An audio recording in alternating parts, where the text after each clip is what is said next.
Bonjour Père Pedro, on est ravis de vous accueillir. 25 ans d'action pour réaliser le rêve des enfants des plus démunis à Madagascar. Vous avez secouru un demi-million de personnes avec votre association.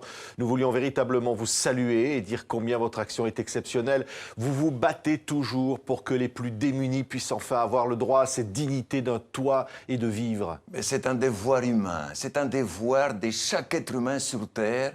Quand il voit un enfant dans la rue, dans une décharge, on doit aller tendre la main. On ne peut pas passer à côté en disant « je n'ai pas le temps, ce n'est pas mon rôle, ce n'est pas ma responsabilité ». Quand on voit quelqu'un dans la rue, on doit aller tendre la main.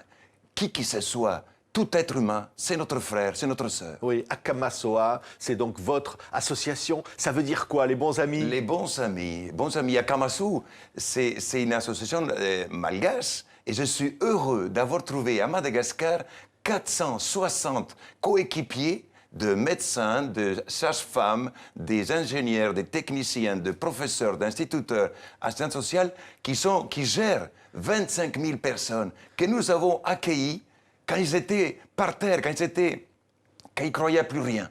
Eh bien, avec ces peuples-là, on s'est mis debout.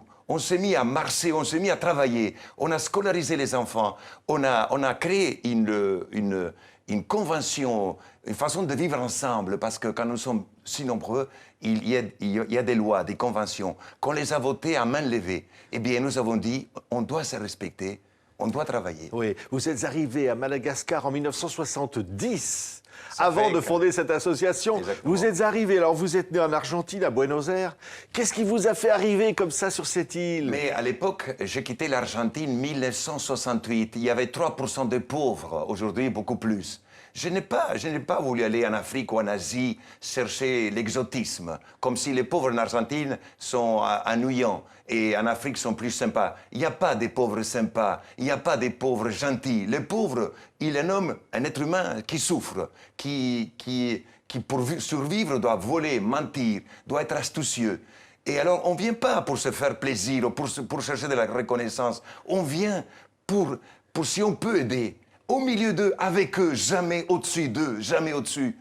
Alors voilà, j'ai dit, l'Argentine à l'époque était bien, j'ai dit, j'irai là où on a besoin des bras pour travailler à la paire de mes frères africains ou asiatiques. Voilà, il y avait la congrégation des Saint-Vincent de Paul avait besoin des volontaires pour l'île de Madagascar. J'ai dit, je suis là. Oui, et vous arrivez, vous découvrez cette île et vous découvrez surtout l'immense pauvreté qui l'habite. Je découvre d'abord, en 1970, un pays très accueillant, un pays fier, un pays qui a une tradition, un pays qui respecte la vie, les enfants, d'une solidarité, ce qu'on appelle les filles à Vanana, les socles de la société malgache.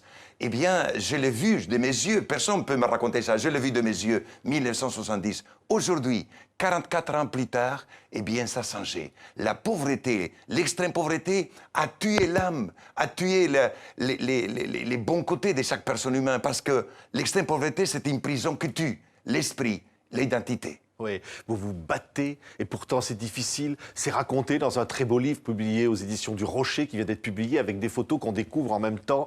Vous allez tomber vous-même malade. Mais quand vous travaillez avec les pauvres et quand vous vivez avec eux, que vous buvez l'eau qu'ils boivent, vous mangez ce qu'ils mangent, bien sûr, je suis tombé malade, très malade. J'ai eu la chance de me soigner. Combien de mes frères malgaches sont morts? Parce que, vous savez, la moyenne d'âge, la moyenne de vie à Madagascar, quand je suis arrivé à Madagascar en 1970, c'était 42 ans. Aujourd'hui, on est à 54 ans par là. C'est pas beaucoup. 54 ans, on est jeune encore. Eh bien, combien de nos frères doivent mourir parce que se soigner, c'est un luxe. Boire de l'eau potable, de l'eau propre, c'est un luxe. Avoir une maison digne, une maison simple, digne, c'est un luxe. Les Malgaches, nos frères Malgaches, nos sœurs Malgaches sont sobres. Si tout le monde vivrait comme nos frères à Madagascar ou en Afrique, il n'y aurait pas de changement, de changement climatique. Oui, hein. Vous vous battez, je le disais, avec rien, sans l'aide de personne. Vous allez fonder cette association avec les enfants, avec toute cette population dans les quartiers les plus pauvres. Oui, parce qu'au début, personne n'y croyait que c'est possible. Il dit non, c'est une illusion, c'est une utopie, il ne pourra pas. Mais quand vous avez la foi, quand vous avez la passion, quand vous croyez en l'homme, quand vous faites confiance aux pauvres, je fais confiance aux plus pauvres, je dis, vous êtes mon frère, vous êtes ma sœur, on va s'en sortir. Si vous aimez vos enfants, on va s'en sortir. Oui, on les aime. Et Dieu seul sait combien d'enfants se mordent dans ces décharges-là ou dans la rue. Alors, il se dit, oui, nous aimons nos enfants. Et je dis, bon, on va s'en sortir par le travail, par l'école, par la discipline. Ils ont dit oui. Et voilà que 25 ans, une aventure de 25 ans, passionnant, passionnant, combien difficile. C'est facile aujourd'hui, quand on a subi toutes les douleurs, tous les morts, toutes les maladies, on a eu de tout, de tout. On a eu le choléra, on a eu la peste, on nous a volé, on nous a attaqué avec Kalachnikov à 1h30 du matin. Eh bien, on a subi, on a eu un village qui a brûlé à 158 maisons d'une seule nuit. Eh bien, nous nous sommes toujours relevés. Eh bien, grâce à la générosité des gens qui nous écoutent, des gens qui sont venus et qui ont vu et qui ont raconté. C'est vrai, des bouches à oreilles. Ceux qui parlent de nous, ce sont les frères et sœurs qui passent à Kamassou, qui disent c'est vrai. Et les pauvres sont devenus des citoyens à part entière. Et notre force, ce sont les enfants. C'est 12 000 enfants scolarisés à Kamassou.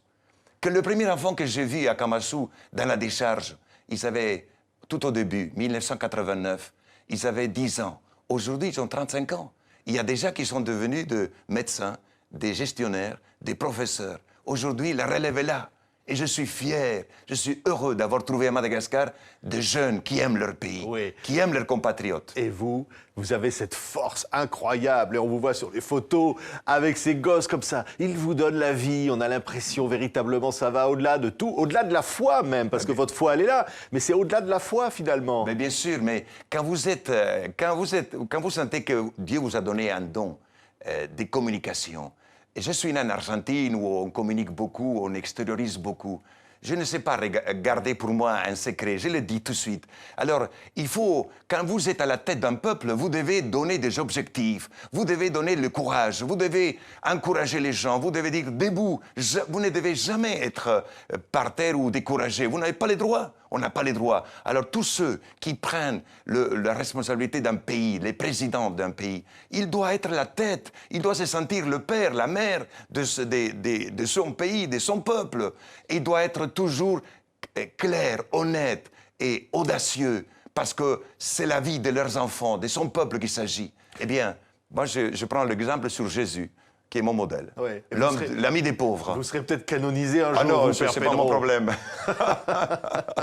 Rêve d'enfant à Camasso, à publié aux éditions du Rocher. PèrePedro.com, c'est le site pour tout retrouver les informations et vous aider, vous soutenir. Merci Père Pedro. Merci à vous, merci.